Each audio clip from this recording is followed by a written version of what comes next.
Really looking forward to this. Thank you. Wonderful. Thank you so much, Oscar, and thank you for a great turnout. I was slightly expecting this because it's really one of these topics that is interesting and on everyone's mind. I have an absolute wonderful panel here with me today. People that work in this industry, people that are developing this industry, and people that are facilitating the growth of this industry. So why don't we start with a very short 10 to 20 second introduction of everyone we have here. Let's start with our good friend Gaurav. I'm operating tDeFi. It's a crypto incubator and advisory service, and we help projects in their journey from being an idea to a full-fledged enterprise. And there's a whole range of services that we offer for the same. Wonderful, thank you. Over to you, Ralph. My name is Ralph. My name is Ralph Simon. I'm from London. I head up a company called Mobilium Global, but I also work very closely with Polygon Media and Hungama in India, but also companies in Silicon Valley and across Europe. And my business is involved in the development of mobile Metaverse products, particularly for brands and especially for the food and beverage industry. Wonderful. Thank you, Ralph. Wassim, over to you. My name is Wassim Merheby, and I'm the CEO and co-founder for Verofax Limited. At Verofax, we develop retail tech and consumer tech solutions, specifically turning product from offline into interactive and bringing them into metaverse retail environments. Thank you. Wonderful. Chris? My name is Chris Chalfoun. I'm a cryptocurrency trader since 2016. If you can speak up and maybe closer. Cryptocurrency trader since 2016. I quit my full-time job 2 years ago to found ColossalBit, which is NFT and Metaverse consulting company. Also, we are working on main two projects for us, which is Kaloscope. So I'm also CTO at Kaloscope and at Meta Terrace. All right, and last but not least. Hi guys, my name is Kirck. Normally I say that I'm only here for the food. But what I do is I'm the CEO and founder of a startup called Kaloscope, and we are a social media metaverse project. And what we do is we produce virtual spaces that are exclusive to certain NFTs and brands, creating almost like a cross-platform experience for mobile, web, and wearables. See, so we didn't overpromise, right? We have a very wide range of experience here on the panel. From our end, we're building today something called the Crypto Oasis. The Crypto Oasis is really Silicon Valley arriving in the UAE and Middle East, supporting blockchain ecosystems, growing infrastructure, talent, and capital. Going straight into it, the Metaverse. Food and beverage in the Metaverse. And I see that that Ralph is already edging to answer. So when is food and beverage coming to the Metaverse, Ralph? Before we answer when it's coming, when did the word Metaverse first begin? How many of you know? Which year was it first coined? I don't know. Take a guess. No idea. Shout it out. That book, Snow Crash. 1992, Nice. exactly correct. And where did it come from?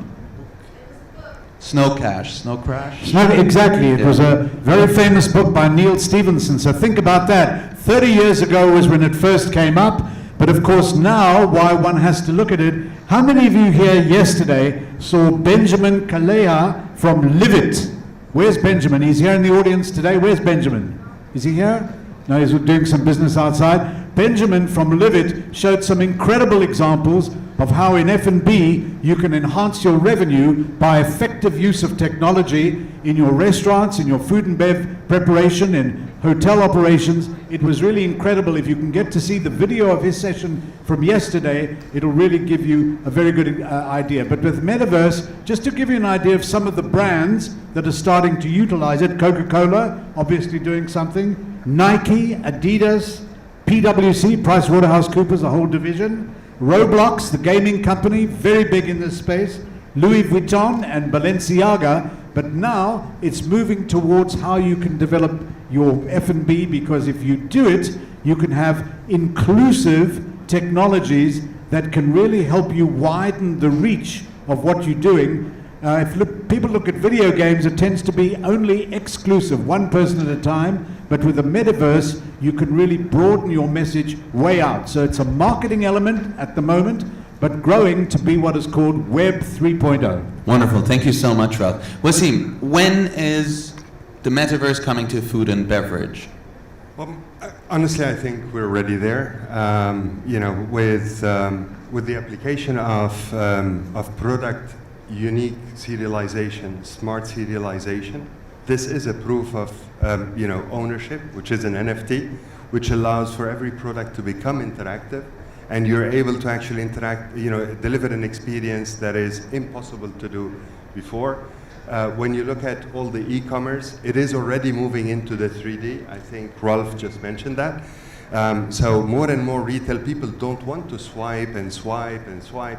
They want that, to bring it back from the hybrid model from the digital model back into the hybrid model, where it's a 3D store, like we're used to it, the normal field of vision, So I think, we're already there. It's just baby steps, but I would say it's happening as we speak. And I think proof and point, Chris, you operate something called the Meta Terrace. What is that? Well, it's a concept where we wanted to blend with the reality with the metaverse. It's a real place. People think it's only the metaverse. It's in the IFC in Central Park Tower.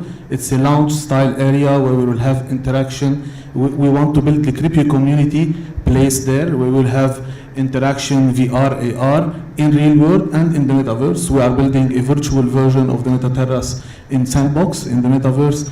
People can join, instead of joining through a flat screen live on YouTube, they can join from their VR or from their phone. We are making it easier. We have augmented reality menu. So we are augmenting the experience of the user. People can come and order the food online by seeing it, a 3D model of it, experiencing it, and sharing it with their friend that are in the Meta Terrace. So you can order to your friend. He's sitting in the US, and you know your friend are in Dubai. You can invite them. We are integrating with Web3 also, so the payment is through your MetaMask, your Web3. We have a lot of other also ideas that are coming, but this is the purpose of this is to bring more, build the community in Dubai and have a place for people to present their project, their crypto project.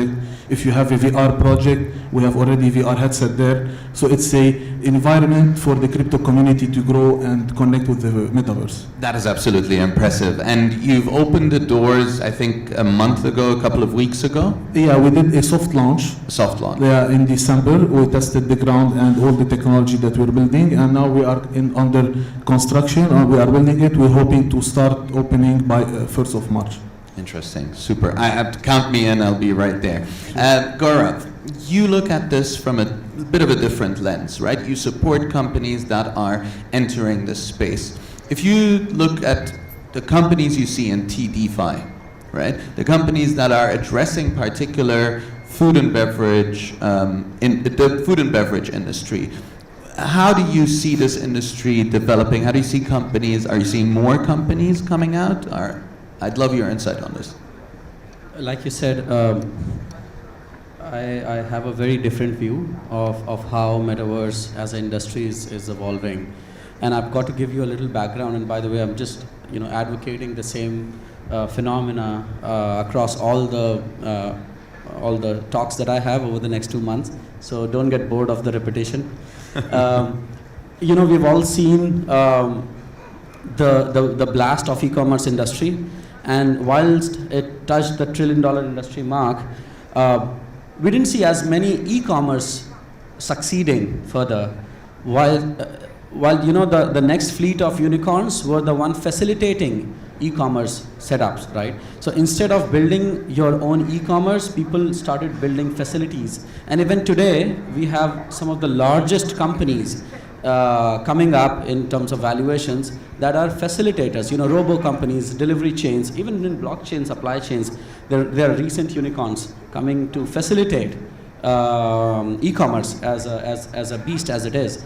I think Metaverse is already at that brink, and being a VC for the last 12 years, our job is to, and now as advisors, It's our job to tell people what's best for them.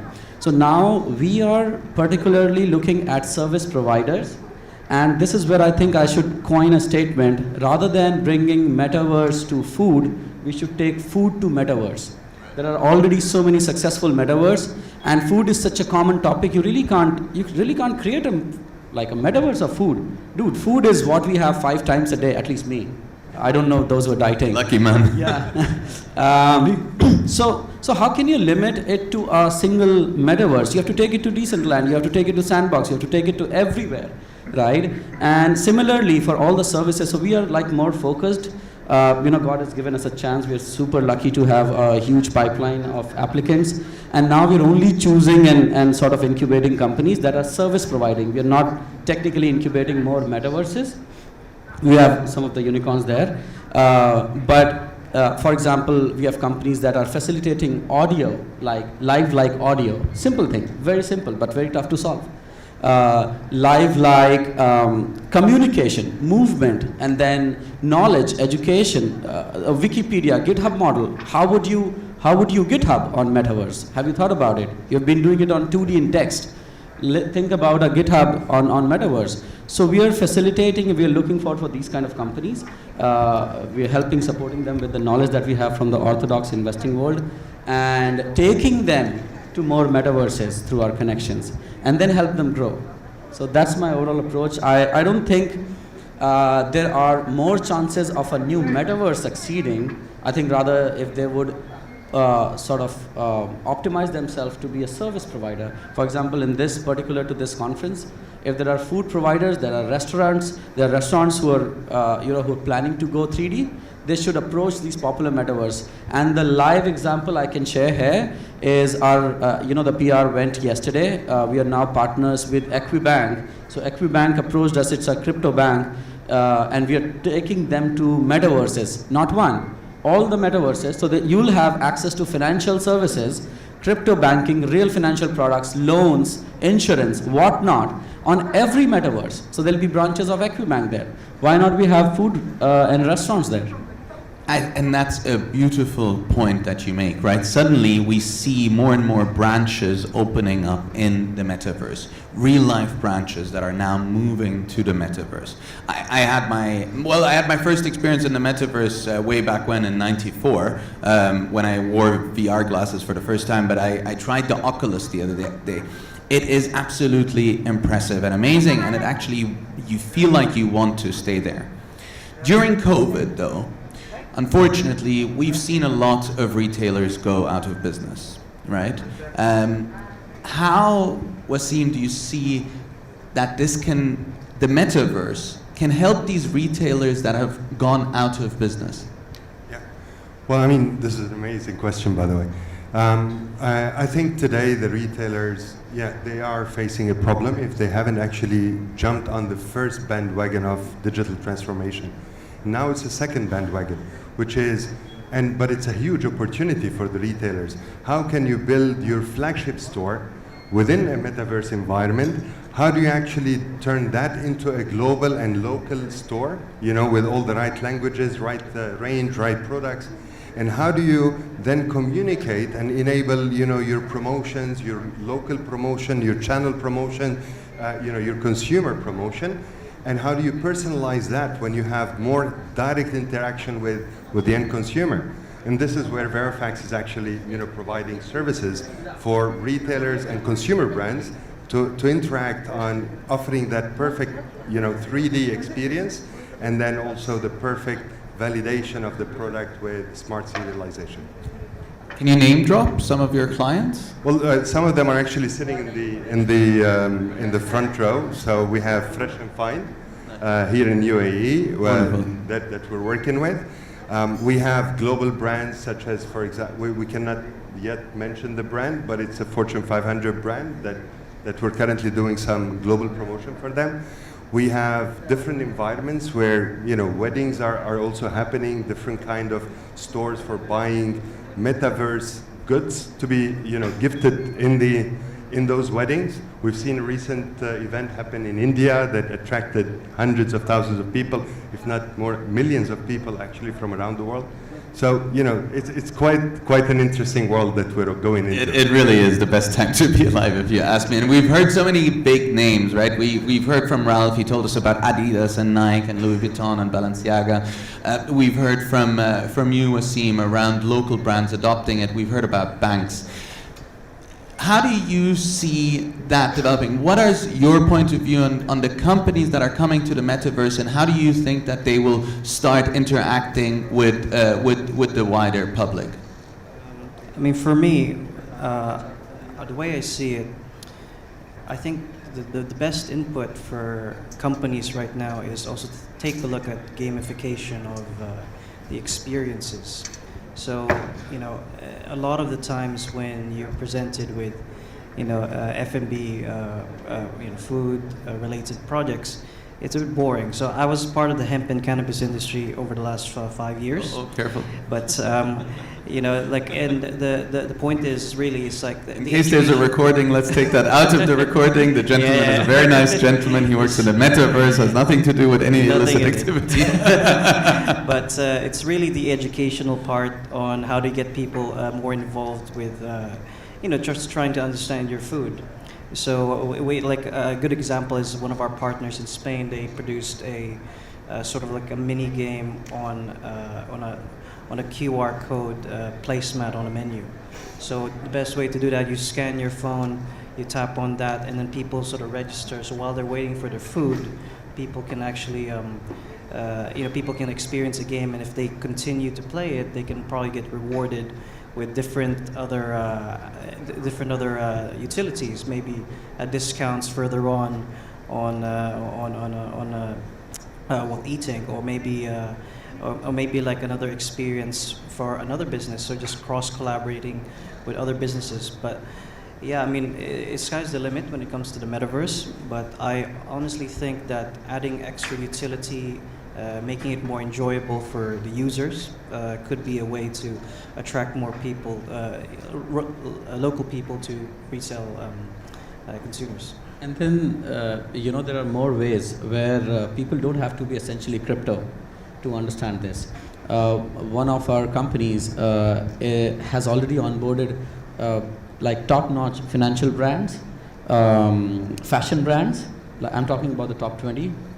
Tommy Hilfiger, Gucci, and so on. And the audience will not even know the crypto side of it. They'll simply be sent to a web app, ad banners there within the metaverse as we see it. They wouldn't even know that they're dealing with the hyped up industry metaverse. They simply see a 3D you know, web app, enter it, interact with the services that they're there to interact with, right? So, and then be a part of this hype, you know, this thing called metaverse. There are amazing ways it's onboarding people without even being crypto. Which is a wonderful point of view. Maybe just a check for the audience, because I can see a lot of question marks in your faces, right? So, who would say they understand the metaverse? Maybe by a show of hand. Great. Okay. Not the majority. Who would say they use the internet in the audience? Who uses the internet here? Okay. Who of you, if I'd ask you right now, would be able to explain the internet to me? I'm a telecom guy. Yeah. That's my expectation. And to Gaurav's point, right? We don't need to make it about technology. It isn't about technology. It is about a user experience, how we enhance the user experience. If I need to explain the technology to you from a user experience point of view, do we really know how Amazon works? But no, I know that, you know, I order something now and I receive the feedback pretty much minutes later, and maybe by the end of the day I'll have my item delivered to me. Ralph, I know you have a very unique lens to this entire industry, because you look at it as an advisor, you look at it from a media point of view and a technology point of view. What are your predictions, or where do you see this right now, and where do you see this going? Okay, so what I think is interesting, on the 3rd of March in Barcelona is the world's largest mobile congress called the Mobile World Congress. This year, for the first time, there will be a major feature on NFTs, NFTs being one of the elements of the metaverse. but also on the whole notion of what the metaverse is. And for those of you that are still unclear, because sometimes it's difficult to understand, think of it like this. How many of you have used a virtual reality headset? A few of you have. Now the new versions of these VR headsets, you won't have to be connected to a box, it'll be wireless. And a lot of the interaction with the future of the metaverse will be on mobile devices, mobile phones. But think of this, if you've got virtual reality, augmented reality, mixed reality, NFTs, DeFi, which is decentralized finance, blockchain, and crypto, those are all the ingredients that make up the metaverse. Now, if you're, let's say, a food brand, or let's say that you are developing a new food product, like in Silicon Valley a few years ago, Beyond Meat started looking at something that tasted like meat but was not actually traditional meat. You could use these different elements to be able to develop effectively a new marketing process like we spoke about with these major brands like a Coca-Cola or a Nike or Adidas. But in terms of food and beverage, when I suggested earlier on that you look at this company called Livit, they are originally from Spain but now operating out of Stockholm, that really in Sweden, they are real specialists in showing you how you can get revenue share, revenue addition to your food products, your beverage products, your distributed products in a really interesting way. That's a wonderful insight. Shall Please. we coin a term here, right? I love coining. D-food. DeFi, D-food. Decentralized food. Decentralized food. By the way, what you're seeing here is the next billion-dollar business deal being made, right? So it's happening live as we speak. Oscar, you deserve a cut. Commission. Chris, you again have this point of view. You've brought this metaverse concept to mixed reality. What are your expectations for people and their uptake in the next coming months? I'd love to hear more. Yeah, for me also, I have a different view about the metaverse, and I will share it because now we are linking the metaverse specifically with the VR and the AR. But I see the metaverse is the next frontier of social media. It's we were talking about all these brands that are joining the metaverse, why they are joining the metaverse and what are their plans. They are not looking for the coming couple of months, they are coming for the coming 10 years. And we all know the brands that did not catch up, like for example Nokia and BlackBerry did not catch up with the new trend that was Hey, the I touch still phone. use a BlackBerry, carefully, yeah? Yes, but wrong panel to this 2 days ago, BlackBerry. I love BlackBerry. One of the reasons why Saqr and Oscar are my best friends because they use BlackBerry. Yes, but they did not catch up to the trend. And 2 days ago, the CEO resigned, by the way. So there is no BlackBerry anymore.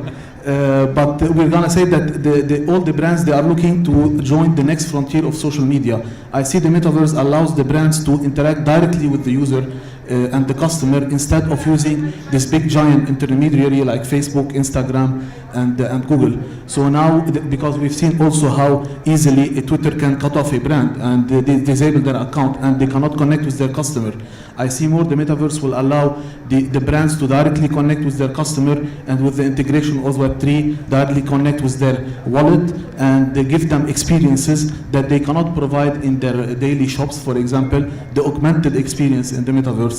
Also, like I was discussing with some people recently, he was telling me, I'm not gonna ever enter the metaverse because I don't want to put glasses on my head.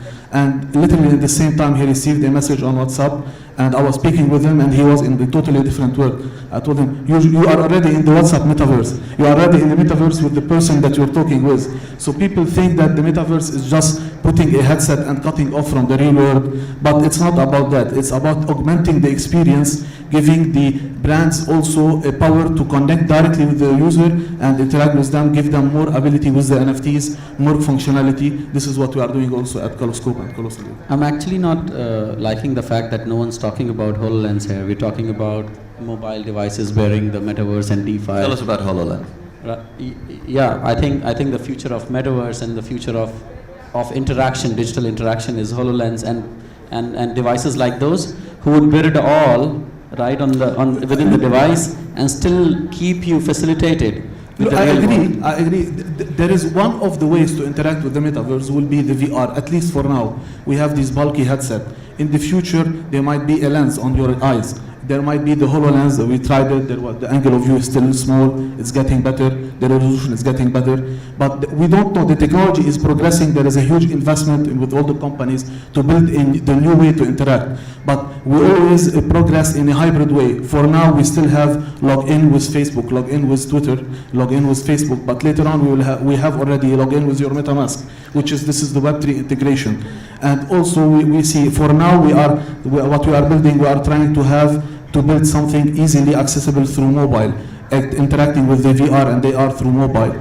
And also building it through VR if someone wants to test the headset. That's why we are putting this headset at Meta Terrace for people to experience it if they haven't experienced it for the first time.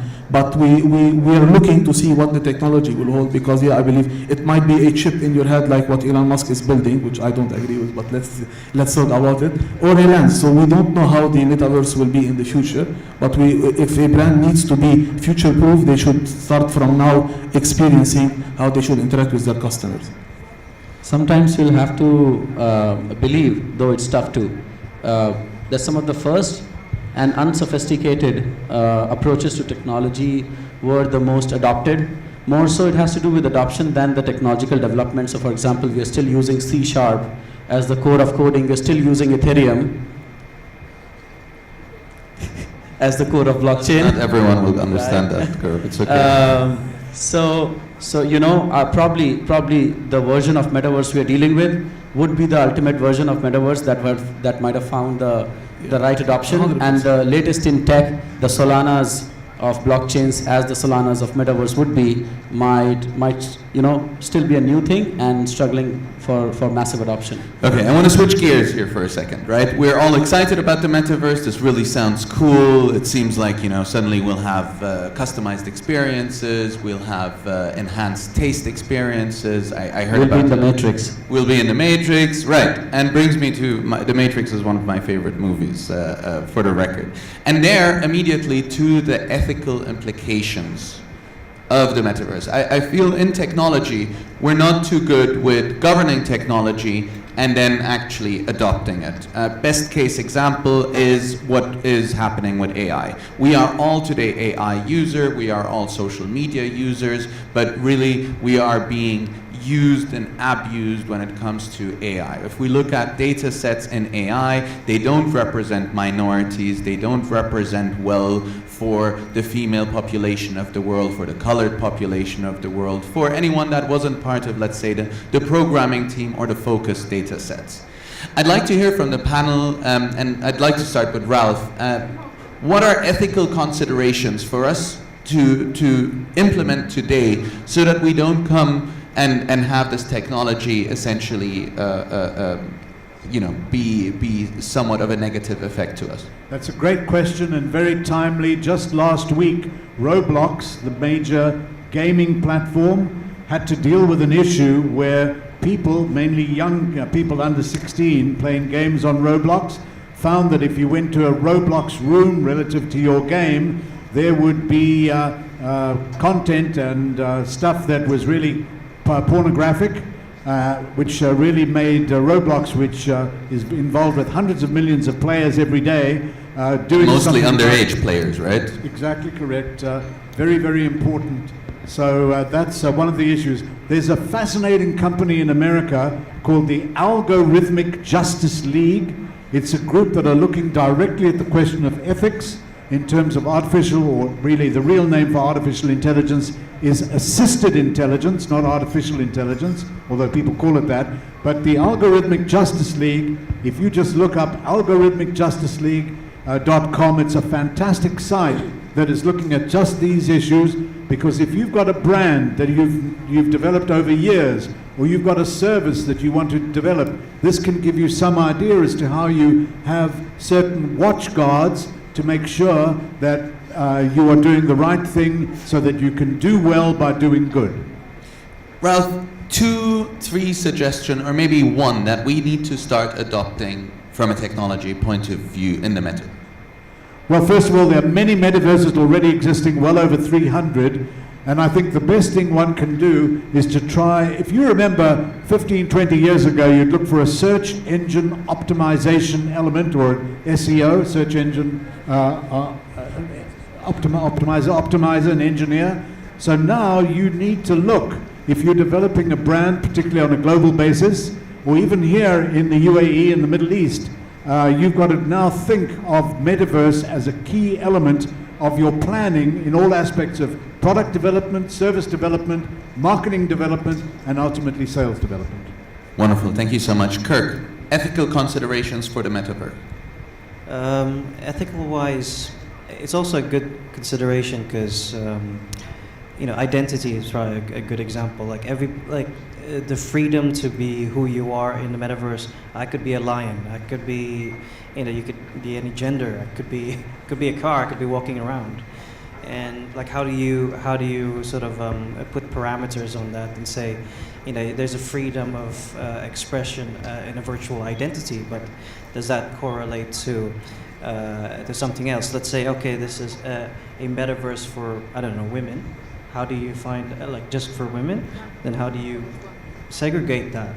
And it's going to be quite difficult over time, but I feel that I really feel I'd like to nail you down on one, please. Sure. One ethical consideration if you were to advise the world on Metaverse. I would say one ethical would be just to check out the environmental impact, really. The environmental impact. I like that. Chris, over to you. If there's one consideration that you would give to that goes beyond business, beyond development, beyond the experience, what do we need to watch out for?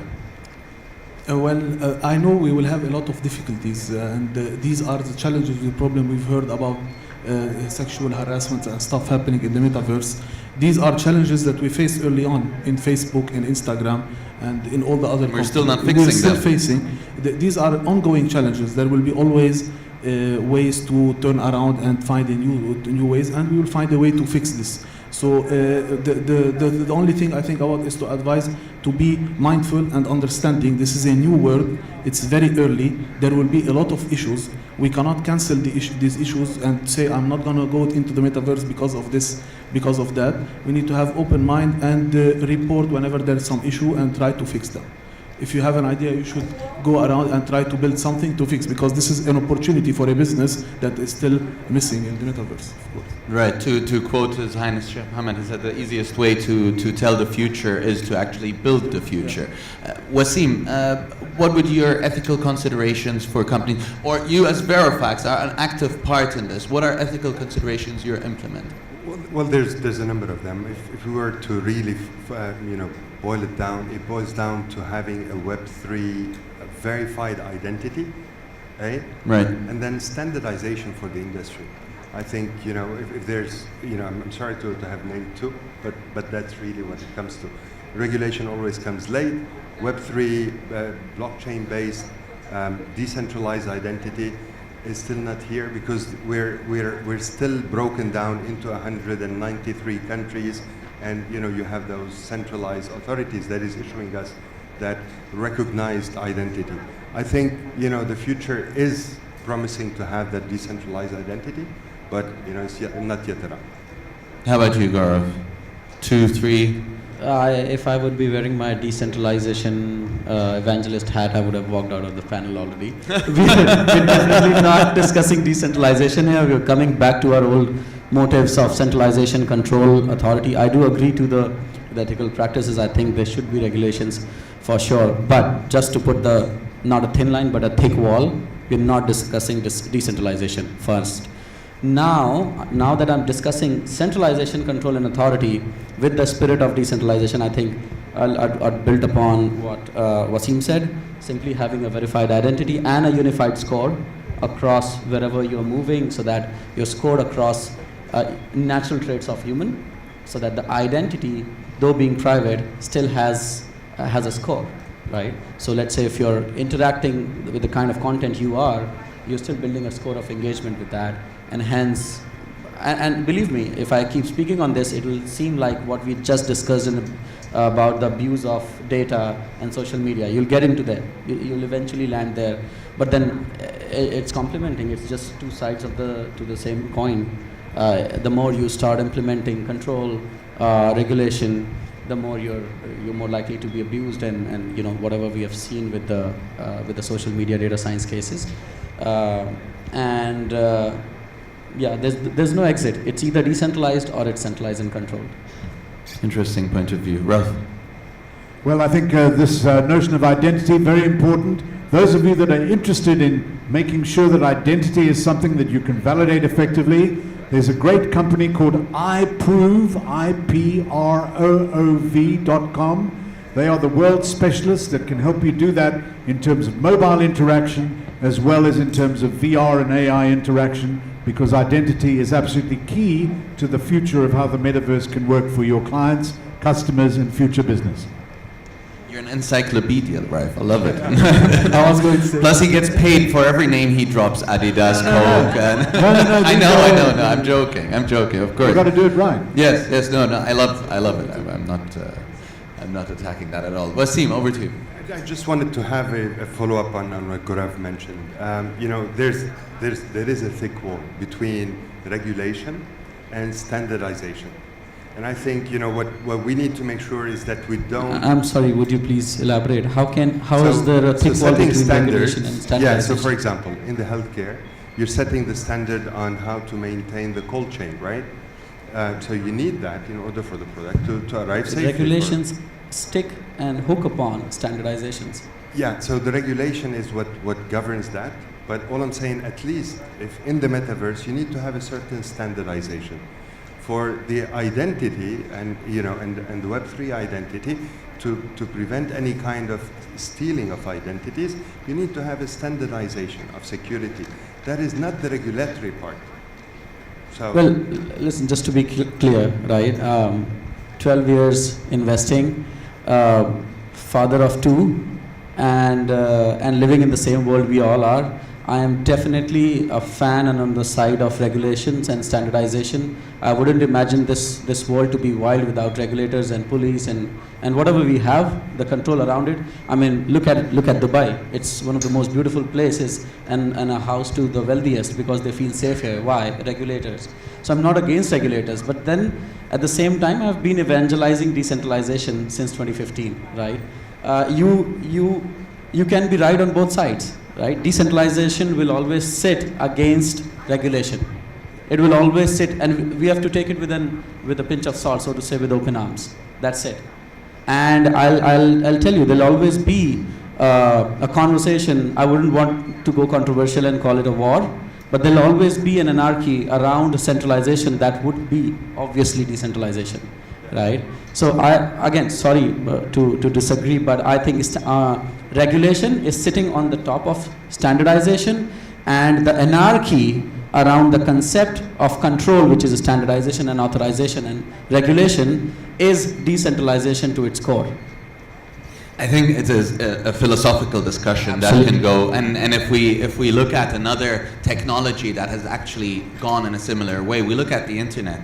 Until today, the internet is the open internet that we can all access. And if anyone here is working for a government, you'll have an intranet, for example, an entity that of choice, choose wherever you want. You still have intranet, which are not accessible to me, which are only accessible to you as an employee of that company, right? So this is a panel by itself, centralization versus decentralization. Go ahead. We can talk about also governance and DAOs. Maybe in the metaverse, which is decentralized. What's a DAO? Maybe you start there. Yeah, decentralized autonomous organization, which is sort of governance by the people instead of having strict regulation by one person centralized. But it's a very complex topic with a lot of variables, so it will take a panel by itself just to discuss this. I would agree. But again, I'm sorry, I'll have to present my views. Of course, decentralization, Gaurav. Yeah, Yes. so DAO started off with the first project called tDeFi on Ethereum. I was actually an investor there. I lost around 800 Ethereum there.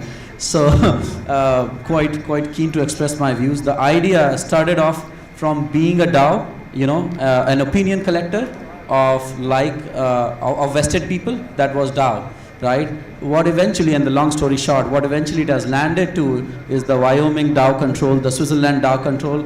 It is, if you go by the books, it is exactly the same terms as you would have for a society or a foundation. So it's like you have dragged something, an anarchy, an out of control anarchy, and sort of boxed it within the rules of the world. And just so you know, one of the most famous DAOs and the most successful that we would talk about is Aave, right? Aave DAO. What is Aave now? Aave is an EMI license and a money control license in the US, in the Europe, and that actually makes them access more capital. 100%. So what we're talking about even is the a DAOs of Uniswap, which is getting more of a centralized. yes, DAO. exactly. So you're being arm nothing twisted. Is perfect. Yeah, nothing Decentralization is being arm twisted to bed to centralization, and eventually is boxed within the framed laws and structure. They're not even bothering to optimize it for Yes, decentralization. but I believe in the future we will see some optimization and advancement in DAOs.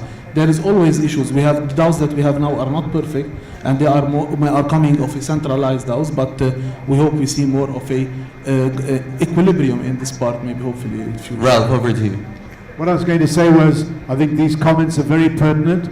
We have no women on this particular panel session, and I would like to draw attention to women and their absolutely vital significance in developing this new world. I agree. In fact, later today, Emma Banks, probably one of the top F&B experts in the world from one of the major hotel groups, will be speaking, who not only brings a great feminine view, but a business view and a financial view. But it is essential that this really sees the incorporation of women and female thinking into the Feminiverse, at the metaversity of life. Beautiful, Ralph.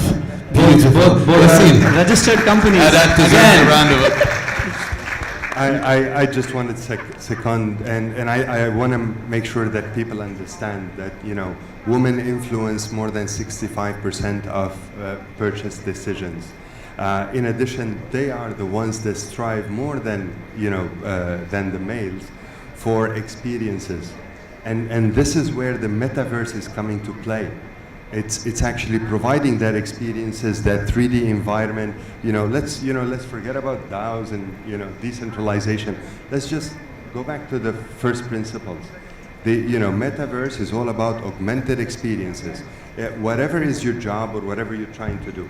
But in terms of experiences, the female are actually the most important ingredient within the metaverse, and for that, I fully second Ralph. That's wonderful. Now, I've been advised not to take questions, but I see so many question marks on people's faces. Maybe we can take one or two burning questions if you have any. Okay, it's never easy to ask a question in front of 200 people. All right, so while Wassim is closing another $1 billion deal with Ralph, I'd like to invite the gentlemen on the panel to share some parting thoughts on. See, it's happening. To share some parting thoughts on how they believe this will develop, things we should look out for, and I'd like to, given that we're in the UAE, we're in Dubai. I'd like you to take a point of view on where you see Dubai, the crypto oasis, stand in this. Kirck. Sure. I think that Dubai's structure gives it almost like a hotbed that other countries could potentially follow. Oh, can you hear me? Yeah. Sorry, I feel like it's a hotbed that other countries can potentially follow. It's almost like a trial, so other countries would eventually follow. Like, how can I integrate NFTs into my business? How do I, we have this term called perkability that I sort of try to introduce almost. So we produce these passes that you can utilize for other experiences. So I feel like Dubai is just a very open environment where people can just play around with these ideas, whether it's virtual, augmented, or retail. And it's really just like, at some point, other countries would just follow, and this is just really where the beginning, really the beginning. Thank you. Chris. Yes, well, as I mentioned before, I just want to mention to everyone, so let's have an open mind regarding the metaverse. It's just a new frontier of social media. There will be a lot of failed ideas and a lot of successful ideas. We should focus more on the successful ideas, see how we can implement your business, your industry within the metaverse. There's a lot of ideas that still not explored in the space. There will be a lot of issues that we will face and we will try to solve. And I see Dubai is why we are even focused on building the Meta Terrace and the crypto community in Dubai, because it's the friendly. They are also always adapting to the new technologies, and we've been supporting the NFT space and the crypto space in Dubai since the beginning. That's great to hear. Wassim, parting thoughts, the unique selling Absolutely. point. I think definitely this is the place that is used to do the best, the most extravagant, the landmarks, and it's set on it. And I think we're extremely actually thrilled to be part of this community to try and help brands build their first metaverse in retail, as a flagship store, or help certain different environments that you can build the perfect experience, whatever is the industry that you're in, out of Dubai. Launch it out of Dubai. This is the right place that is now voted as the #1 location for startups to come. And we're going to see more and more traffic. So there's going to be amazing, brilliant minds that are going to come here, and we can't wait to interact with everyone around. Wonderful. Ralph? Well, what I would say is Dubai has proven itself to be really the flagship of the future in so many ways, a big focus on all of this area. And if you're looking at the operability of your data and your digital assets, this is the place where you can clearly develop them and make money and grow a business that touches the world. Wonderful. Thank you, Ralph. Gaurav? I think I don't have better words than what Wassim said. I'll back him 100%. Like everything he said was absolutely perfect in reference to Dubai, the ecosystem. But I would also want to add and inform and acknowledge your efforts and the adamance you have towards building crypto Oasis. I think people with targets and persistence are the one who build the world, not the one with talent, skills, or other stuff, intelligence. So you are quite a fulcrum, I would say, in the formation of crypto Oasis, as it would be known later. For everything else, before, when you enter, we are there. We'll keep nurturing ideas and bringing them to you. Wonderful. And right back at you. I think what tDeFi is doing here is absolutely impressive. To put some numbers around this, the crypto Oasis today consists of 500 companies just in the UAE working in the blockchain ecosystem. Our plan is to grow this blockchain ecosystem to 1,000 companies by the end of the year. We'll need everyone's participation on this. I personally really did enjoy this panel. The key takeaway, I think, is if you want technology guys to start butting heads, talk to them about centralization or decentralization. A big round of applause for the gentlemen, and thank you for listening. Yeah, a parting picture.